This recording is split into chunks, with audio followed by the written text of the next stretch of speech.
ఒక గ్రామంలో మోహన్ అనే వ్యక్తి ఓ పాత బంగ్లాను అద్దెకు తీసుకున్నాడు.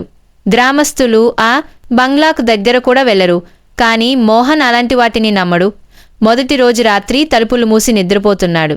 అర్ధరాత్రి సమయంలో తలుపు తడతడలాడింది. ఎవరో తలుపు తక్కినట్టు వినిపించింది. ఇదేంటి అనుకుంటూ తలుపు తీయగానే అక్కడ ఎవరూ లేరు.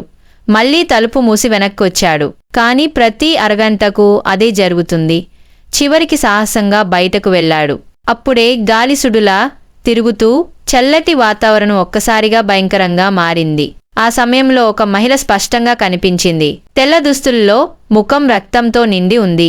ఆమె మోహన్ను చూసి నవ్వింది. నువ్వు కూడా వచ్చావా మిగిలిన వాళ్ళ అని అడిగింది. మోహన్ భయంతో పరిగెత్తాడు. తదుపరి రోజు ఆ బంగ్లా గేటు దగ్గర రక్తపు మచ్చలు మాత్రమే కనబడ్డాయి. మోహన్ ఎక్కడికి పోయాడో ఎవరికీ తెలియదు. ఇంకొన్ని కథలు కోసం తెలుగు స్టోరీస్ సబ్స్క్రైబ్ చేసుకోండి.